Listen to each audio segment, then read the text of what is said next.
Excuse me. ಬಾ ಭುವನ್. ಕೂತ್ಕೊಳ್ಳಿ. ಕೂತ್ಕೋ.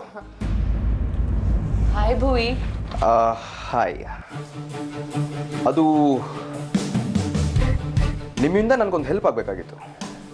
ಏನು ಅಂತ ಹೇಳು ಭುವನ್. ಏನಿಲ್ಲ, ನನಗೆ ಅದೇನೋ ಬರಿಬೇಕಾಗಿತ್ತು. ನನ್ನ ಕನ್ನಡ ಅಕ್ಷರ ಅಷ್ಟೊಂದು ಚೆನ್ನಾಗಿಲ್ಲ, ಅದಕ್ಕೆ ನೀವಿಬ್ರು ಬರ್ಕೊಟ್ಟಿದ್ರೆ. ಓಹೋ, ಖಂಡಿತವಾಗ್ಲೂ ಬರ್ಕೊಡ್ತೀವಿ. ಆದರೆ ಇಬ್ರು ಯಾಕೆ ಬರ್ಕೊಡ್ಬೇಕು? ಒಬ್ರು ಯಾರಾದ್ರೂ ಬರ್ಕೊಡ್ತೀವಿ ಬಿಡು. ನೋ ನೋ ನೋ ನೋ ಇಬ್ಬರೂ ಬರಿಬೇಕು. ಯಾರು ಹ್ಯಾಂಡ್ ರೈಟಿಂಗ್ ಚೆನ್ನಾಗಿದೆ ಅಂತ ಆಮೇಲೆ ನಾನು ಚೆಕ್ ಮಾಡಿ ಹೇಳ್ತೀನಿ.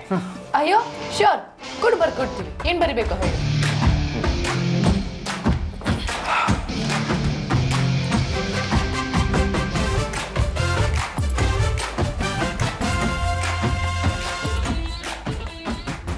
ಅದೇನಂದ್ರೆ, ಇವನ್ ಯಾಕೆ ಪತ್ರ ಬರೆಸ್ತಾ ಇದ್ದಾನೆ? ಎಲ್ಲೋ ಏನೋ ಮಿಸ್ ಹೊಡಿತಾ ಇದೆಯಲ್ಲ. ಏನತ್ತೆ, ಏನು ಯೋಚನೆ ಮಾಡ್ತಿದ್ದೀರಾ?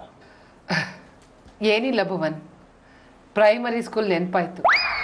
ಎಷ್ಟು ಕಾಲ ಆಗಿತ್ತೋ ಏನೋ ಪೆನ್ನು ಪೇಪರ್ ಹಿಡಿದು. ನೀ ಹೇಳು. ಬರೀರಿ. ನಮಸ್ಕಾರ, ನಿಮ್ಮ ಪ್ರೀತಿಯ ಭುವನ್ ಮಾಡುವ ವಂದನೆಗಳು.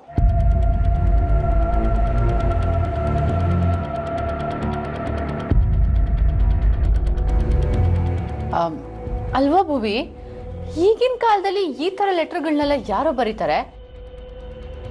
ಒಂದು ಇಮೇಲ್ ಮಾಡಿದ್ರೆ ಆಯ್ತಪ್ಪ, ಅದು ಬಿಟ್ಟು ಇಂಥ ಲೆಟರ್ನೆಲ್ಲ, ಅದು ನೀನು ಬರೀರಿ, ಹೇಳ್ತೀನಿ. ಹೇಳು ಭುವಿ, ಏನು ಹೇಳ್ತೀಯೋ ಅದನ್ನು ಬರಿತೀವಿ. ನಿನಗೆ ಈ ಮನೇಲಿ ನಾವಿದ್ದೀವಿ ಅನ್ನೋ ನೆನಪಾಗಿ ನಮ್ಮ ಹತ್ರ ಬಂದಿರೋದೇ ದೊಡ್ಡ ವಿಷಯ ಅಲ್ವಾ ಉರ್ಮಿ? ಹಾ ಭುವಿ, ಅದೇನು ಬರಿಬೇಕೋ ಹೇಳು. ಮಾಮ್, ನೀನೀಗ ಸ್ವಲ್ಪ ಸುಮ್ಮನೆ ಬರೀತ್ಯಾ? ಹಾ, ನಿಮ್ಮ ಪ್ರೀತಿಯನ್ನು ಅರ್ಥ ಮಾಡಿಕೊಳ್ಳುವಲ್ಲಿ ನಾನು ಸೋತಿದ್ದೇನೆ.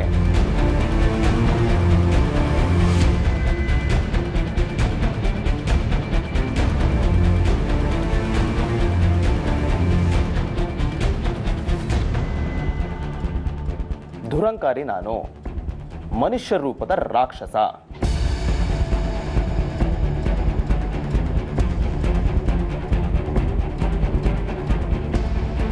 ರಾಕ್ಷಸ.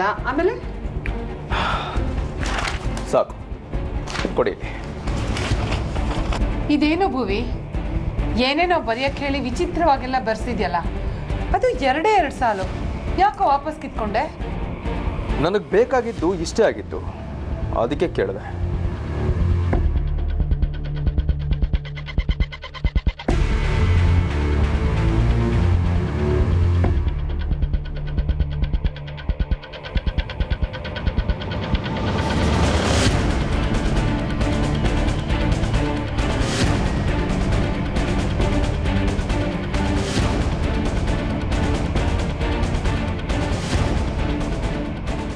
ಸೊ